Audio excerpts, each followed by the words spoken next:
On October 24th, 1995, this album came out.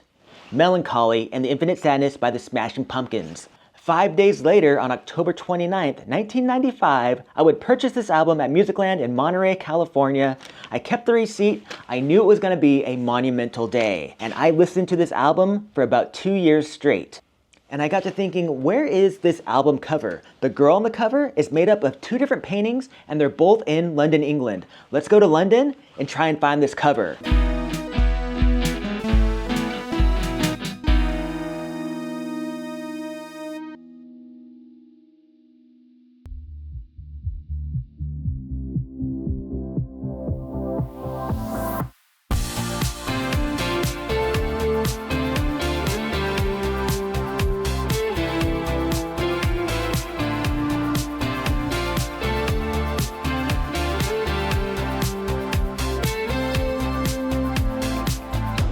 This is a red double-decker bus.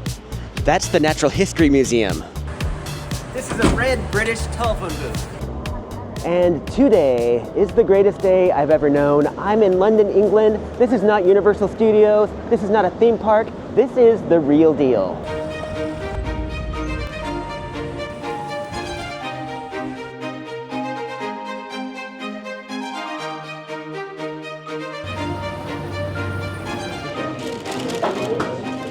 So how is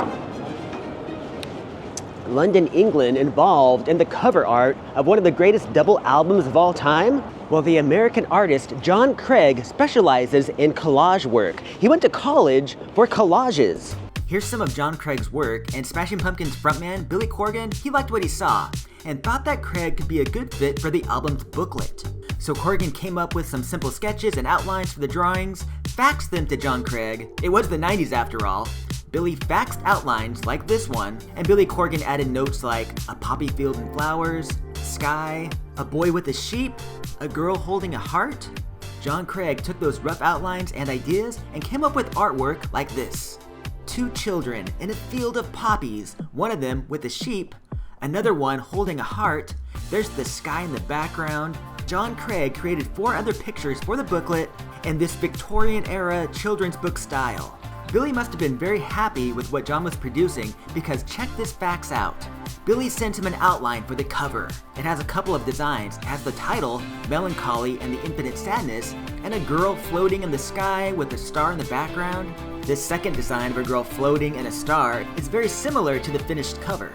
And Billy sent along this note, illuminated star, body leaning forward like the bow of a ship. Billy wanted this girl to be like the figurehead of the ship.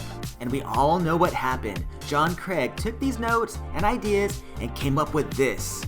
The iconic image of the star nymph. The album cover that defined 90s alternative rock.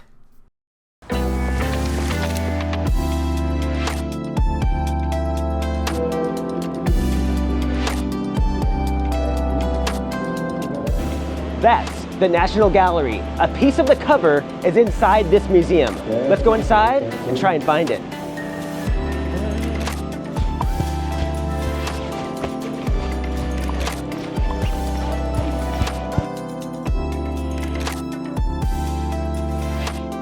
The National Gallery is a world-class museum full of paintings by some of the greatest artists of all time. Leonardo da Vinci, everybody wants to see it, but that's not what we're here for. Michelangelo, wrong Renaissance painter and wrong Ninja Turtle. Let's keep looking. Yes, we are looking for Raphael, the artist Raphael, but it's hard to not get distracted walking by masterpieces by the likes of Monet, Hans Holbein the Younger, Van Dyck, Degas, and a whole room full of Van Goghs. But I gotta go back to the Renaissance. Raphael's gotta be here somewhere.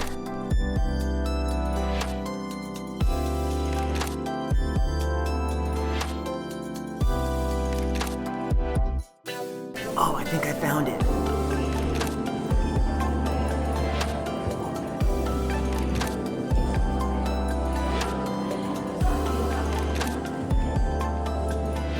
There she is.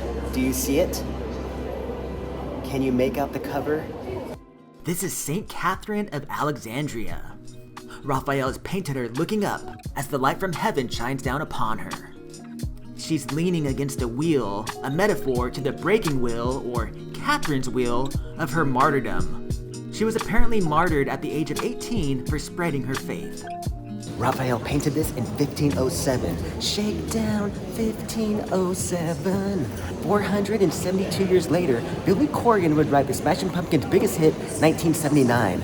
That's wild to think about. This painting is super old. So what part of this painting did artist John Craig use for the album cover? He used the body. He took the body of St. Catherine of Alexandria, put it on a celestial background from a children's book, rotated the body to the right, and we're getting closer to piecing together this album cover. But what about the face? Where's the face at? I thought it was here at the National Gallery, but it's actually at another museum in London. Let's go try to find it.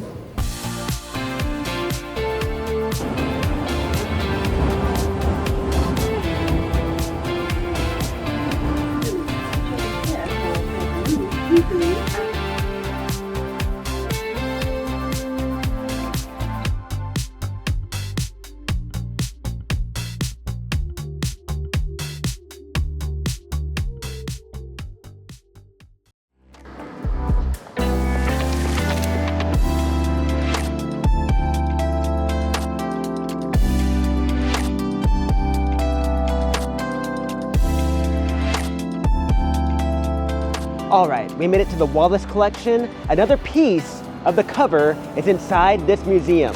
Man, am I looking for a Smashing Pumpkins cover or Jules' Pieces of You? All right, let's get in there.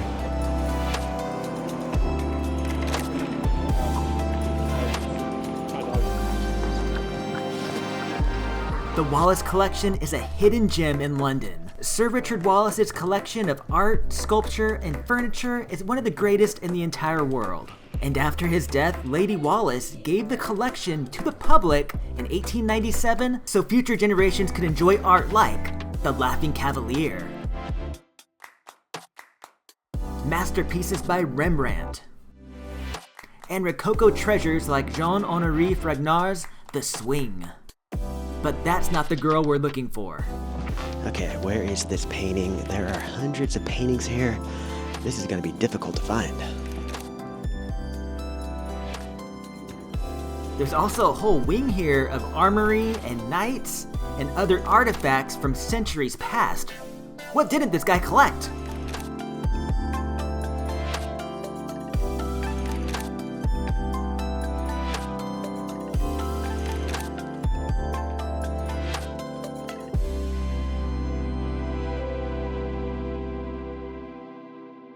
There it is, Jean-Baptiste Grenier's The Souvenir.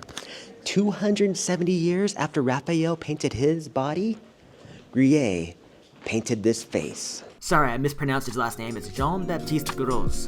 Gros was a French genre and portrait painter. He was known for his vivid facial expressions and dramatic gestures. And this room is full of Gros's paintings. And you can see a lot of the same facial expressions in all these paintings. This one looks like the same girl as in The Souvenir, just a little spicier. In The Souvenir, the girl is holding a small dog, which in the 18th century represented fidelity. So we can see artist John Craig took the head, neck, and shoulder from Jean-Baptiste Gros's painting, transferred it to the celestial background, rotated it, added the body of St. Catherine of Alexandria, and I'm pretty sure John photocopied this shoulder and then moved it to the other side to complete the body. Then he added a star that he found in a whiskey ad, manipulated the colors, and created the album cover that we all know and love.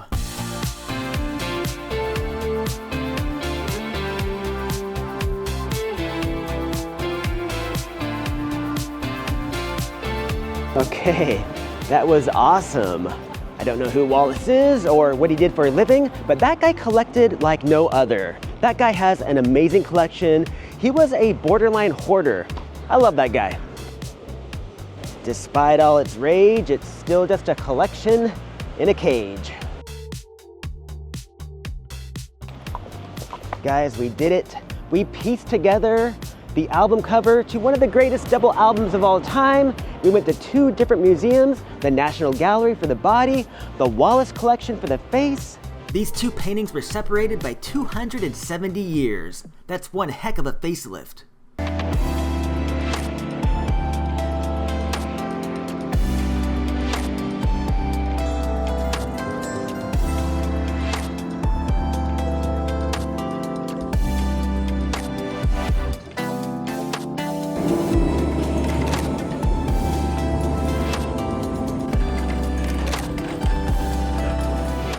Okay guys, thank you so much for watching. I am heading home now.